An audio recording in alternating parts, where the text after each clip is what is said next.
Americans do not need a strongman promising to fix their lives.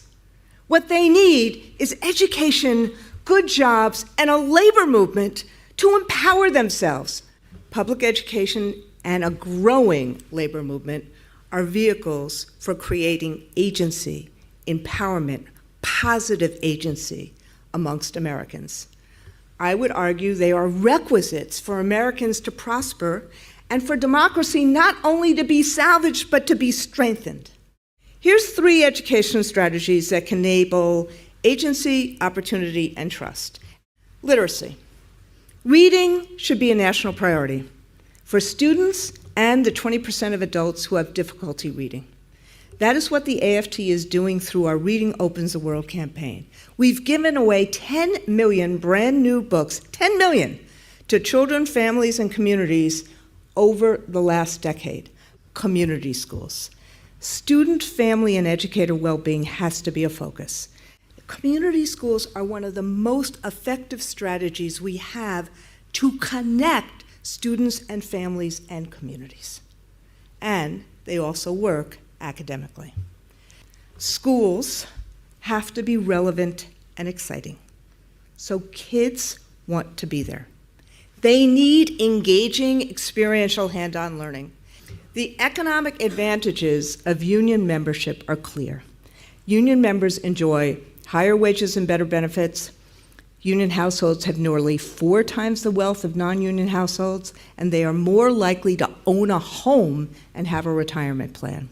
Support for unions is at the highest level since 1965. Unions, as well as the educational strategies I outlined, are antidotes to this anxiety and isolation that so many feel.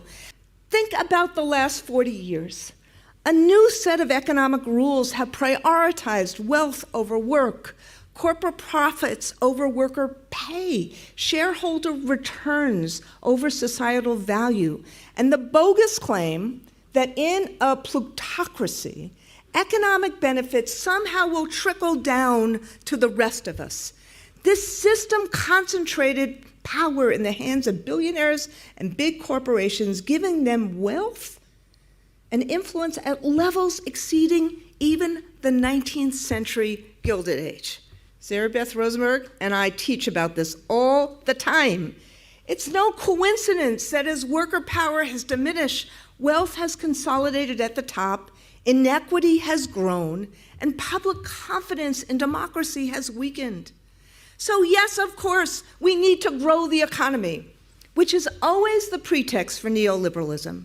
The myth goes something like this: unregulated and unbridled markets with no guardrails will solve everything.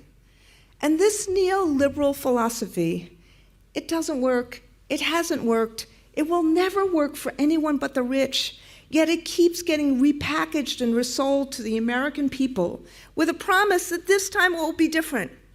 It's kind of like an ex claiming that they've really changed.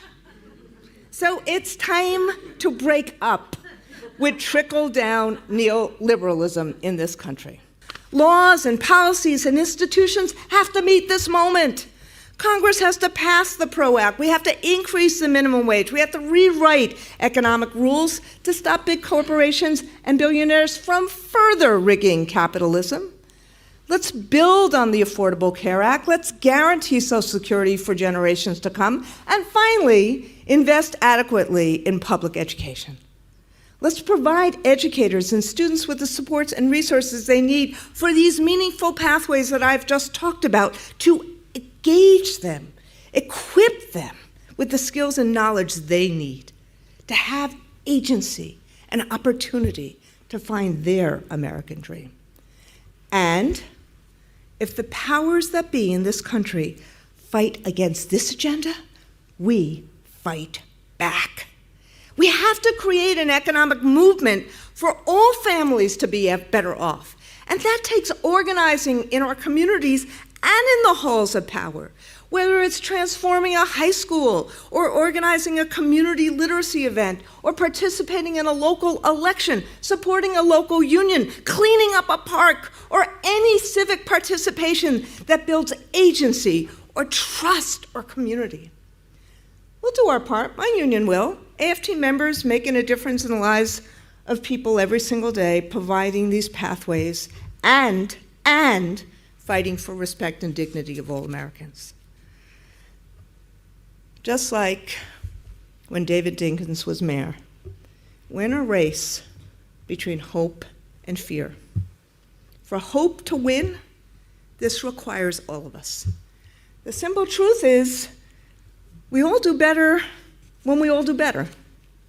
We must fight for the promise of America for all of us, for our freedoms, for our democracy, and for working folk and kids to have real agency and opportunity. Thank you.